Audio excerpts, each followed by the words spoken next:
can't just walk out of the hospital and be like, you know what, I'm sick of my patients and go home. I can't do that. I don't study as much as I'm supposed to, as much as I have to, as much as I need to, as much as I want to, because your girl is tired all the time.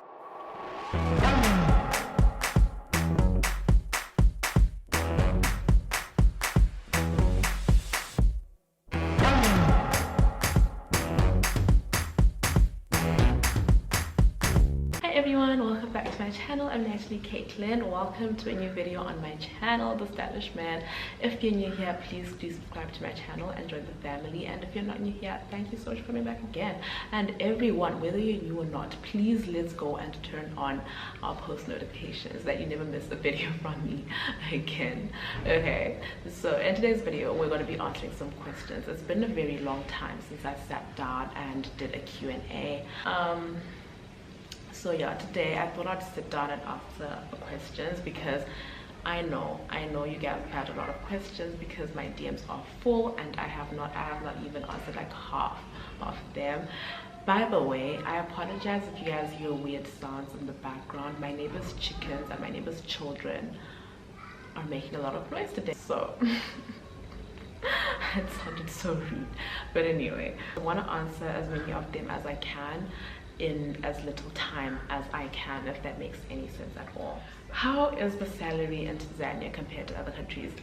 Funny enough, doctors in Tanzania don't actually get paid a lot. Like, you guys would be surprised that they don't really get paid a lot. If I told you guys how much they would make like on average per month, you would be shook. But life in Tanzania is very cheap as compared to other countries, so it makes sense that the doctors don't get paid a lot. A specialist in Tanzania probably gets paid what an intern in South Africa gets paid, something like that. I'm obviously not gonna go into like the specific amounts of money because obviously it varies and I don't want to like upset anybody way too early in the video to be doing that. But yeah, doctors in Tanzania don't get paid a lot as compared to doctors outside, and it's the reason why a lot of them actually leave the country and go elsewhere and all that. How does relocation as a doctor work? Well, it depends at what level you're relocating as. If you've just like come out of med school and you haven't actually worked anywhere yet and you want to go and start working in another country, you go and start like as an intern. If you are already like past the intern stage and you've been working for a few years but you haven't specialized, then you go as a GP or a registrar or an MO, and so you apply for that level. Some countries have an exam that you have to pass and some countries don't. So some countries you just have to pay a certain amount, which is like their registration fee, like for the medical board and all that, and you go. And then if you're a specialist, obviously with some countries you have to write a specialist exam, and with others you just have to get registered with the board, which also involves money. And so it just depends on the country. Some require you to have written a certain exam, some don't, so you need to do research on the particular country. If you were to ask me like a specific country, I would be able to answer your question better. How often do you study? Not as much as I need to. I don't study as much as I'm supposed to, as much as I have to, as much as I need to, as much as I want to, because your girl is tired all the time. Like earlier in my internship, I used to study every day, and then it got busy, and now when I get home I just sleep. But this is only this rotation. I think when I move on to the next rotation, I will be able to study every day again. But now, like, honestly, I just be too tired. But at the same time, like, you learn. It's not that like I'm not learning every day. I'm just not at home, like literally physically open my books to study every day. But at work, there's times when like you learn something on the go. So you're learning all the time essentially. It's not like you're not learning anything, but like actually like sitting down to study, it's been a while. But I typically do study at least like twice a week, like 3 times a week. But obviously that's not enough. I need to be studying like every day, and I'm working on it. Like this month particularly, I'm like working on getting back into the habit of like studying something a day, even if it's just like, I don't know, an ECG, a drug or something, but I need to do something. How often do you come across those rare diseases that we study about? Actually, this week has been a very interesting week because on the first day, I think like on Monday or Tuesday, I had a patient with Ewing sarcoma, And then the next day, I had a patient born with congenital knee dislocation, like hyperextension of the knee. So like the child's, isn't you come out, your knees are like, let's pretend these are the baby's legs. They come out like this. That child's leg one is like this, so it's like the opposite direction. So it's like the leg, like the foot essentially is like touching the face. Very interesting. And then I've also had like a patient, like old patient who delivered babies, like twins.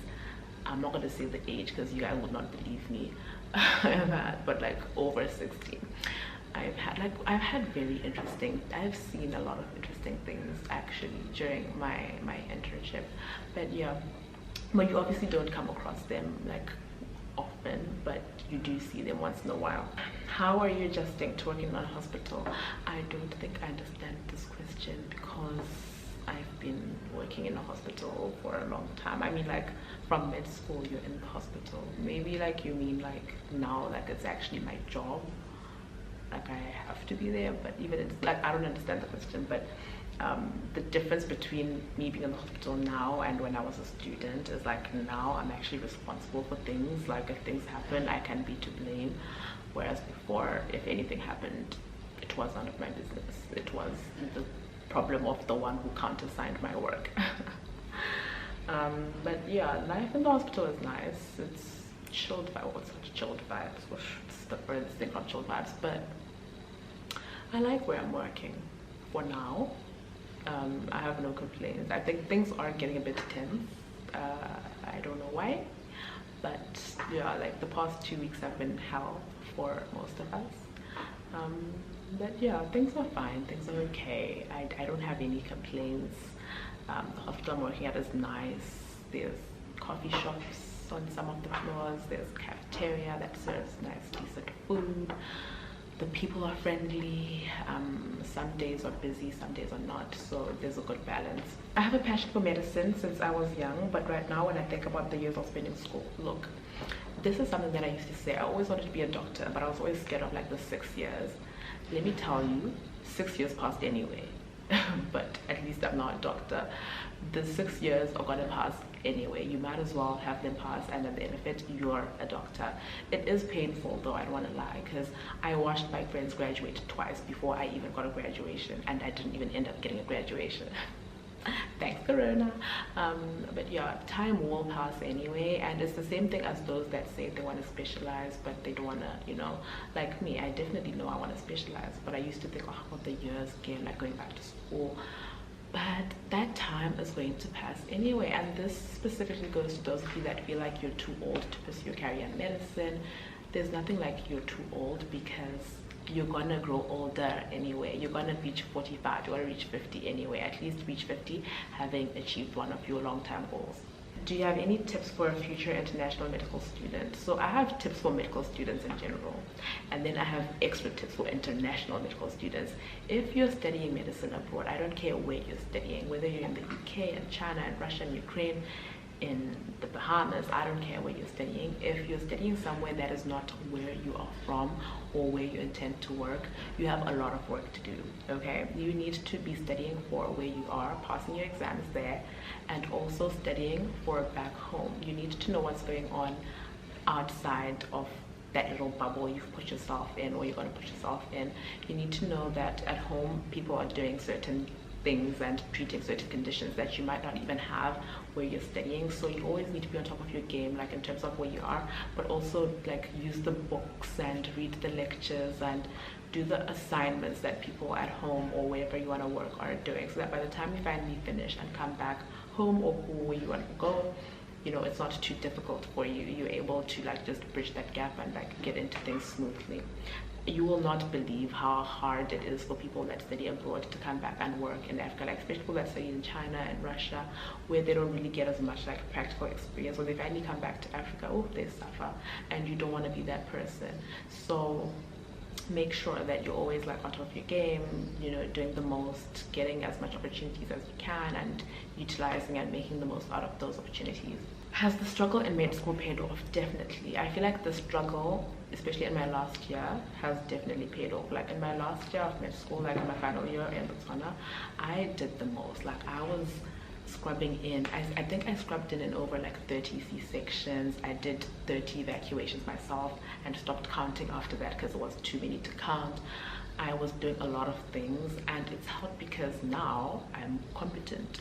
I mean, for my level, I am competent. Like obviously there's things that I don't know, things that are above me, but I'm not at that stage yet, and I'm trying to learn so that I can, by the time I get to that stage, I'm also competent at that stage. But yeah, like life is not crazy difficult for me yet. Like I don't want to lie, my internship is not hard. Like it has not been hard at all because of the work that I put in last year. The things that are hard are because of like I didn't learn them well, or they weren't taught to me properly when I was a student, and so now I have to like teach myself again. That's the only difficulties I have like in my internship. But in terms of like practical wise, I'm okay. I was doing lumbar punctures, I was intubating, I put you know things just flow. Like if you work hard now, I promise you, like when you start working as a doctor, life will be fine. I apologize if it's getting a bit dark. The clouds are coming out. It's gonna rain very soon. But anyway, the hard work has definitely paid off. All the hard nights, all the like, it's definitely paid off. But there's to a certain extent though, because I feel like the hard nights in medicine, yes, I passed, right? Like they made me pass my exams, which allowed me essentially to graduate, so it paid off. But in terms of like learning, I feel like there's a lot of things that I'm learning again, and it feels like I'm learning them for the first time because of the way they were taught to me when I was a student. I don't know if that makes sense. But yeah, which other countries can accommodate foreign trained medical doctors without internship? I don't think there's a country at all that can accommodate a foreign trained doctor without doing internship. Like you have to, but wherever you work, like the first year of your work as a doctor anywhere in the world is an intern. You're an intern. So I don't know if you mean like without an exam. Like without an exam, there's actually a lot of countries that will take you. You just have to do your research. But a lot of the countries now are actually starting to make an exam. Like I think Tanzania will be starting a pre-internship exam soon. Botswana currently is the only country. Botswana, Lesotho, they don't have pre-internship exams. Yeah, but in terms of like without internship, I don't know if you mean like can you go and work as a GP without an intern? Yeah, I don't think you can do that anywhere, but I don't want to lie, but as far as I know, you cannot. You have to do internship.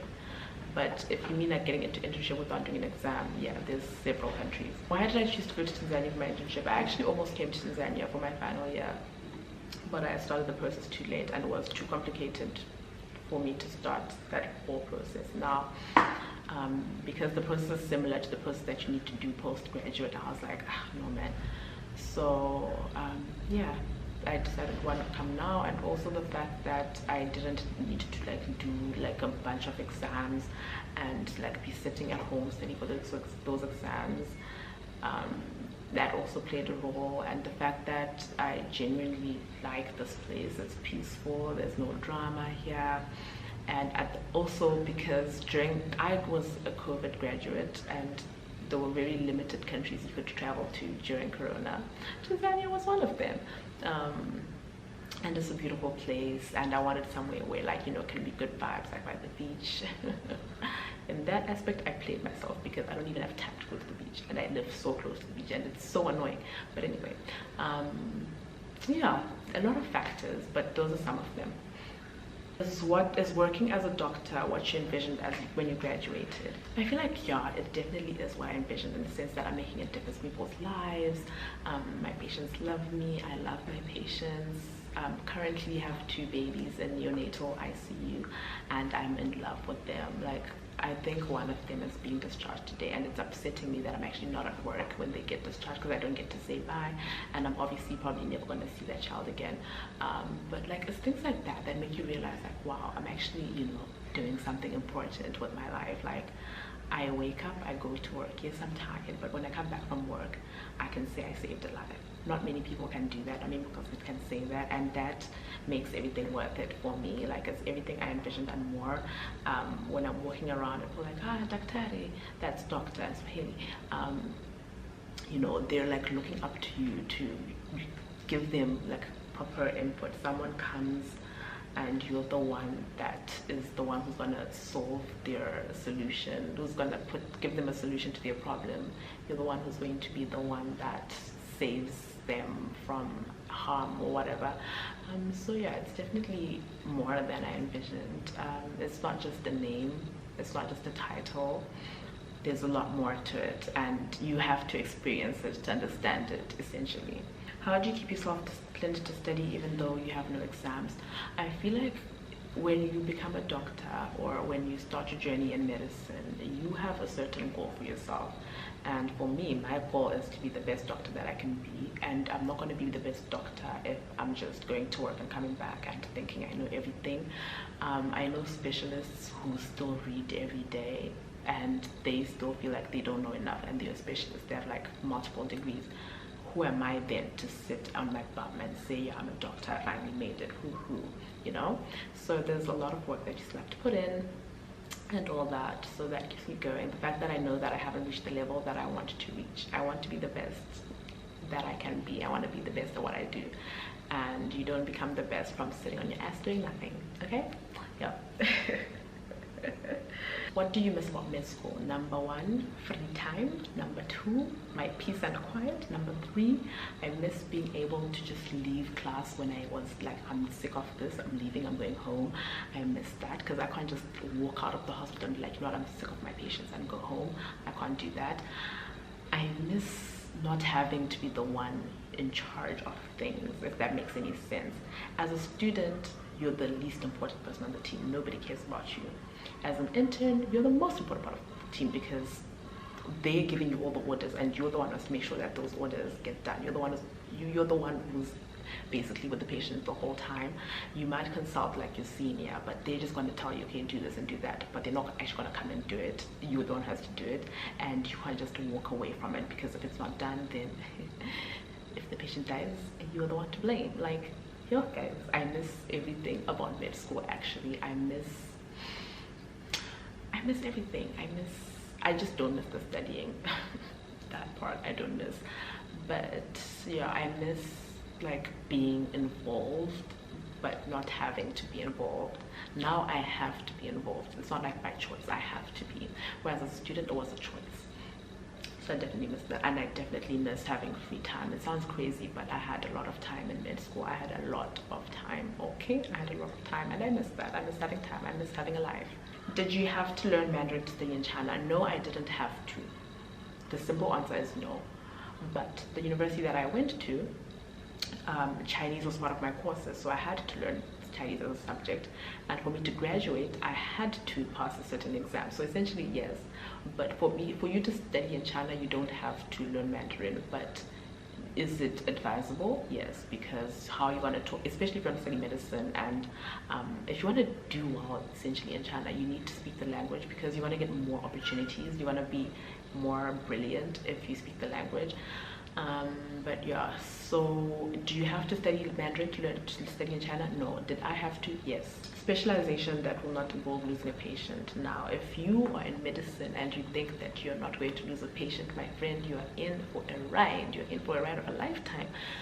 As long as you're in medicine, you're going to lose a patient, and sometimes you'll lose like the least expected of patients. I had an experience once that I will never forget, and like every day, like I can see that woman's image in my head. I had a patient that had a diagnosis of cellulitis on her 5th or 6th or 7th day. I don't know, I don't remember how many days she spent in the ward, but the day I was discharging her, I kid you not, I was on the computer typing out her discharge, filling in everything, her medications, like her discharge medications had already been collected, they were in the bag, she had already been given them. I was just printing out the discharge. I kid you not, they called me, Natalie, your patient is gasping. Okay, when your patient is gasping, your patient is literally about to die. I went, saw the patient. Patient was not gasping. Patient was like twitching. Patient was like, I'm trying to explain this in like simple like forms. Like, okay, let's use Grey's Anatomy terms. Patient was coding, okay? Pulses were weak, pulses were disappearing, couldn't record BP. BP was unrecordable. She was foaming at her mouth. Eyes were, guys, like it was just a mess. And I'm like, I have written your discharge. You are going home. You are not supposed to be coding. You are supposed to be going home. We started resuscitating, CPR, suctioning, everything. Guys, the patient died mid-discharge. I kid you not. Like, yeah, so things like that happen.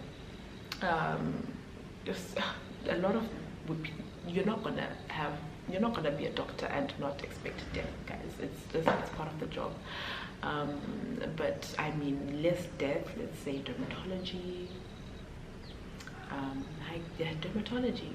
Go to dermatology. People really die from acne and eczema and other, I don't know, other skin conditions. But like, I mean, someone will even, guys, no, like I can't even answer this question properly, because how can you be a doctor and think that someone's not gonna die? You're gonna certify a death, multiple in the night even.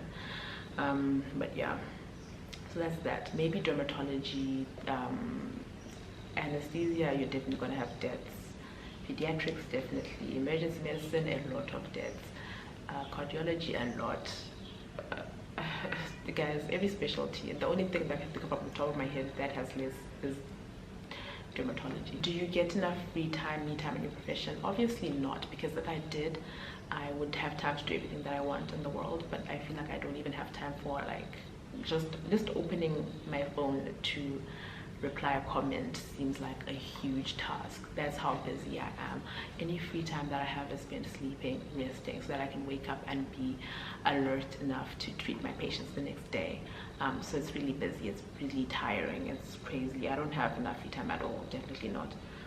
Do you think gaining clinical experience while in med school is important? It is the most important thing. This is what has paved like the way for me. This is what's made the difference between me being a useless doctor and a good doctor. That 1 year that I got of like just being in the hospital changed my life forever, literally. Those holidays I spent in China in the hospital instead of like sleeping in the dorms changed my life forever as a doctor. They literally paved the way for me as a doctor. I cannot explain this, I cannot stress this, and I cannot explain this, and I cannot express this enough. If you're a medical student, use your weekends, your free time, your evenings, your holidays, use them wisely. Don't go like, obviously yes, you want to go to the library and read, but you're going to learn more from actually seeing those things in a patient than seeing them on a book. You're going to learn more from an ECG on an ECG paper from a patient than from reading it on a textbook. You're going to learn more from practicing than from reading about it, okay? You need to spend as much time like as much time getting clinical skills as you can, because I promise you it will help you so much when you finally need those skills. There's nothing more embarrassing than being a doctor and you can't cannulate, you can't do ECG, you can't, like, yo guys, go and get those practical skills when you can. No one is going to judge you as a student that doesn't know how to do anything. And I feel like I need to say this, especially for those of you that study in China and go and you find out you're outside and you feel discouraged because you don't know anything. No one is going to judge you for not knowing anything. You're still a student. But if you then become a doctor and you still don't know anything, everyone is going to judge you. So you don't want that. Did you feel nervous on your first day of work? Yes and no. I felt nervous in the sense that I was a foreigner. I didn't speak the language. I didn't know anybody. And guys, like, I was just like, oh my God, I don't know anything about medicine in Tanzania. But everything was fine. Like, everything went well. Everyone was nice. The place was nice. I remember being so excited when I came back from work. I was thrilled. I was more than happy to finally, like, you know, be a doctor and everything. So I wasn't nervous in terms of like, am I going to be a good doctor? Because I knew that my 1 year had like kind of bridged the gap. I think I felt like I was going to be on the same level as everyone else. I didn't think that I was going to like suffer and everything.